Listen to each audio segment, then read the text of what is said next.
સોનીના અધ્યક્ષસ્થાને રચાયો ઇતિહાસ। વડોદરા મહાનગરપાલિકાના ઇતિહાસમાં સોનેરી અક્ષરમાં લખાય તેવી બેઠક યોજવામાં આવી, જેમાં વડોદરા મહાનગરપાલિકા તેમજ ઇન્ડિયન ઓઇલ કોર્પોરેશન વચ્ચે 40 MLD માટે ટ્રીટેડ વેસ્ટ વોટર સપ્લાય મુદ્દે કરાર કરવામાં આવ્યો છે। વડોદરાના પ્રથમ નાગરિક પિંકીબેન સોનીના અધ્યક્ષસ્થાને,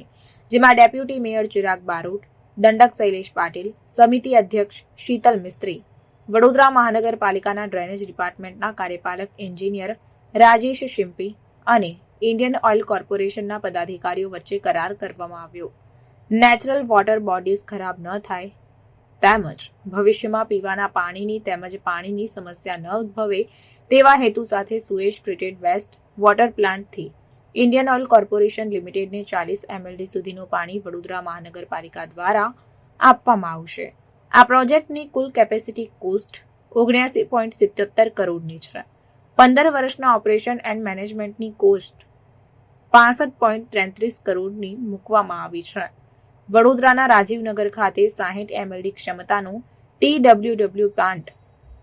છે, જેને રાજીવનગરથી ઇન્ડસ્ટ્રીઝ સુધી 19.50 કિલોમીટર લંબાઈની પાઇપ લાઇન પહોંચાડવામાં આવશે। આ કરાવી કુલ કેપિટલ કોસ્ટ ₹51.18 કરોડ છે, જેનો પ્રથમ હપ્તો ₹10.23 કરોડનો ચેક IOCL દ્વારા વડોદરાના પ્રથમ નાગરિક પિંકીબેન સોનીને વડોદરા મહાનગરપાલિકાની વડી કચેરીની કોન્ફરન્સ હોલ ખાતે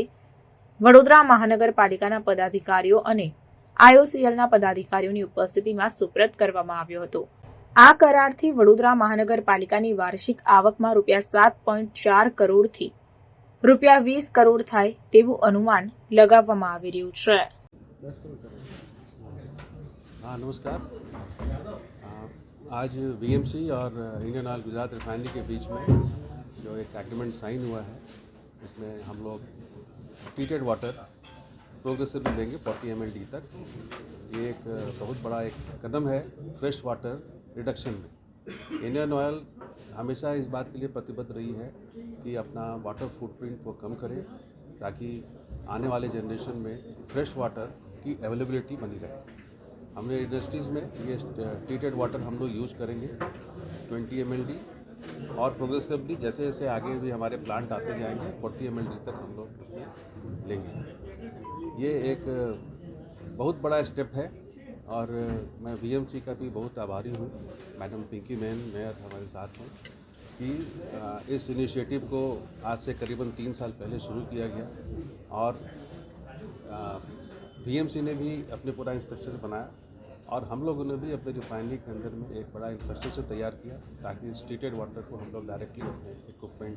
और जहाँ कहीं भी हम ट्रीट इसको यूज़ करें उसको लिया जा सके। सो ये बड़ौदा शहर के लिए भी एक बहुत गौरव की बात है, ये इस तरह का इनिशिएटिव लिया गया है। આજરોજ વડોદરા મહાનગરપાલિકા અને IOCLના સંયુક્ત ઉપક્રમે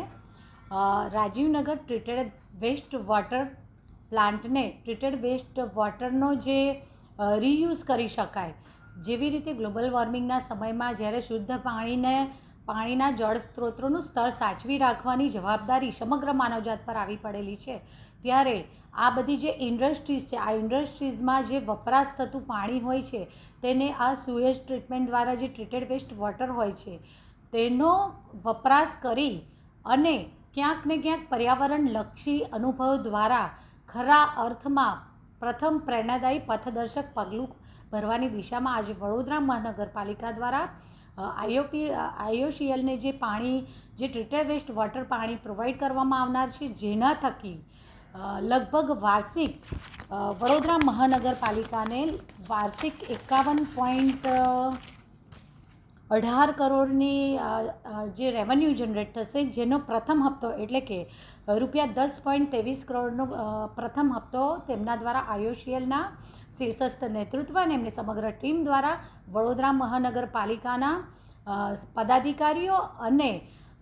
અધિકારીઓની ટીમને આજે સંયુક્ત બેઠકનું આયોજન કરવામાં આવ્યું, અને તેમાં આ ચેક અર્પણ કરવામાં આવ્યો, સાથે સાથે એનો MOU પણ કરવામાં આવ્યો। આ ટ્રીટેડ વેસ્ટ વોટર માટે હું વડોદરા શહેર અને શહેર જિલ્લાની આજુબાજુ આવેલી બધી જ ઇન્ડસ્ટ્રીઝને હું એક વડોદરા શહેરના પ્રથમ નાગરિક તરીકે અપીલ કરું છું કે આવો આપણે સૌ સાથે મળી અને આ ટ્રીટેડ વેસ્ટ વોટરનો ઇન્ડસ્ટ્રીઝના ઉપયોગમાં લેવા માટે આ પાણીનો ઉપયોગ કરીએ, જેથી કરીને શુદ્ધ પાણીના જે સ્ત્રોત છે, શુદ્ધ પાણીનું જે સ્તર છે એને આપણે સૌ જાળવી શકીએ અને પર્યાવરણની દિશામાં આપણે સૌ સાથે મળી અને પોતપોતાનું યોગદાન આપીએ.